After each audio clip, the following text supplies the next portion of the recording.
Halo semuanya, perkenalkan nama saya Maria Pascalina Diowea dengan NIM 231230883. Saya akan mereview materi yang diberikan oleh Ibu dosen terkait tugas yang diberikan. Pada materi pertama tentang hakikat demokrasi ini, menjelaskan tentang demokrasi adalah sistem pemerintahan di mana kekuasaan berada di tangan rakyat, memungkinkan partisipasi aktif mereka dalam pengambilan keputusan. Demokrasi memiliki nilai-nilai seperti kesetaraan, kebebasan, dan toleransi, di mana semua warga negara memiliki hak yang sama, kebebasan berpendapat, dan menghargai perbedaan. Dalam sistem politis demokratis, kekuasaan dibagi menjadi 3 cabang, legislatif, eksekutif, dan yudikatif, dengan pemisahan kekuasaan dan mekanisme check and balance untuk mencegah penyalahgunaan wewenang. Partai politik berperan penting dalam partisipasi warga, kontrol pemerintahan, agregasi kepentingan, dan pendidikan politik. Pemilu memungkinkan warga memilih wakil mereka secara bebas, adil, dan wakil terpilih harus bertanggung jawab kepada pemilih. Pendidikan demokrasi melibatkan kurikulum yang relevan, pelatihan guru, dan partisipasi masyarakat. Tantangan demokrasi meliputi kesenjangan sosial, polarisasi politik, dan apatisme warga. Masyarakat berperan dalam memantau kinerja pemerintah, advokasi hak, dan partisipasi aktif dalam pengambilan keputusan. Pada materi kedua tentang harmonisasi kewajiban dan hak negara dan warga negara, menjelaskan tentang keseimbangan antara kewajiban dan hak negara serta warga negara adalah kunci untuk menciptakan harmoni dan kemajuan bersama. Negara harus melindungi hak-hak warga, menyediakan layanan publik berkualitas, dan memajukan kesejahteraan rakyat. Warga negara memiliki hak atas kebebasan sipil, akses ekonomi, dan hak sosial, serta kewajiban untuk membayar pajak, berpartisipasi dalam masyarakat, mematuhi hukum, dan membela negara. Negara juga memiliki hak untuk menuntut ketaatan hukum, menjaga keamanan, dan menerima pajak. Untuk menjaga harmoni, pemerintah harus membuat regulasi yang seimbang, menegakkan hukum secara adil, dan memfasilitasi dialog antara negara dan warga negara. Pada materi ketiga tentang menjadi warga negara yang baik dan terdidik, menjelaskan bahwa harus memahami hak dan kewajiban. Warga negara harus memahami hak konstitusional mereka, mengetahui kewajiban seperti membayar pajak dan mematuhi hukum, serta menjaga keseimbangan antara hak dan kewajiban. Yang berikutnya, berpartisipasi aktif dalam proses demokrasi, yaitu meliputi berpartisipasi dalam pemilihan umum, keterlibatan dalam kegiatan masyarakat, dan pengawasan publik terhadap pemerintahan. Yang berikutnya, kontribusi dalam pembangunan masyarakat dan negara.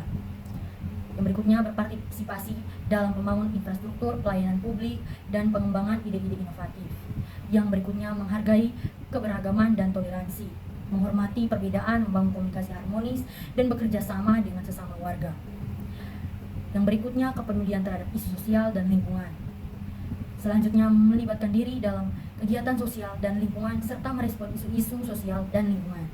Selanjutnya, pengembangan diri melalui pendidikan, menempuh pendidikan formal, pembelajaran sepanjang hayat, dan meningkatkan kompetisi diri. Mewujudkan masyarakat yang adil dan makmur, memahami dan menjalankan hak dan kewajiban, terlibat dalam proses demokrasi, dan memberikan kontribusi positif untuk kemajuan bangsa dan negara. Dengan menjalankan peran sebagai warga negara yang baik dan terdidik, kita dapat bersama-sama membangun masyarakat yang adil, makmur, dan sejahtera. Pada materi yang keempat, tentang kewajiban membentuk tata sikap dan nilai, menjelaskan bahwa dalam membentuk tata sikap dan nilai yang dibutuhkan untuk membangun masyarakat harmonis dan maju, yang pertama itu menghargai kebenekaan, menghormati keberagaman budaya, agama, dan latar belakang. Yang kedua, menjaga persatuan dalam perbedaan, mengembangkan toleransi empati. Yang kedua, kemampuan bekerja sama, yaitu ada kolaborasi dan komunikasi efektif, pemecahan masalah secara kolektif, kepemimpinan yang baik. Yang ketiga itu sifat amanah, memiliki integritas, tanggung jawab, dan akuntabilitas, menjaga kepercayaan orang lain. Yang keempat itu kepekaan sosial, memiliki empati dan kepedulian terhadap orang lain, berpartisipasi aktif dalam kegiatan masyarakat, memperjuangkan keadilan sosial. Kewargaan negara yang baik melibatkan penghargaan terhadap kebinekaan, kemajuan bekerja sama, sifat amanah, kepekaan sosial, serta kecintaan tinggi terhadap masyarakat dan negara. Dengan menerapkan nilai-nilai ini, warga negara dapat berkontribusi secara positif untuk membangun masyarakat yang harmonis dan maju. Pada materi yang kelima tentang otonomi daerah, keseimbangan persatuan, dan kemandirian, menjelaskan bahwa otonomi daerah menyeimbangkan persatuan nasional dan kemandirian daerah, memungkinkan daerah mengelola potensinya sendiri dalam bingkai kesatuan Indonesia. Pelaksanaannya mencakup desentralisasi, pembagian kewenangan, dan peningkatan kapasitas daerah. Tetapi menghadapi tantangan seperti kesenjangan kapasitas dan disparitas pembangunan, pemerintah pusat berperan dalam koordinasi pengawasan dan fasilitas, sementara hubungan pusat daerah membutuhkan koordinasi dan kemitraan. Partisipasi masyarakat, desentralisasi fiskal, pemimpinan harapannya adalah keseimbangan pembangunan, inovasi daerah, kesejahteraan rakyat, dan persatuan bangsa. Pada materi ke-6 tentang urgensi dan tantangan ketahanan nasional dan bela negara, menjelaskan bahwa ketahanan nasional dan bela negara adalah dasar penting untuk menjaga kedaulatan, keamanan, dan kesejahteraan rakyat. Tantangan yang dihadapi mencakup ancaman eksternal seperti terorisme dan perubahan iklim, serta ancaman internal seperti kemiskinan dan korupsi.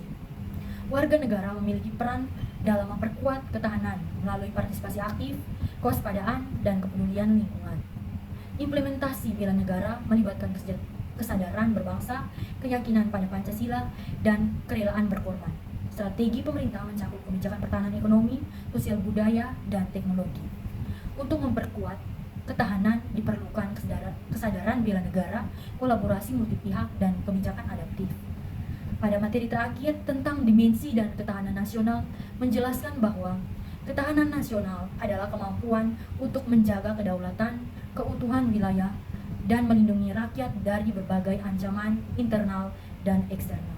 Bela negara adalah sikap dan perilaku warga negara. Atas perhatiannya, saya ucapkan terima kasih.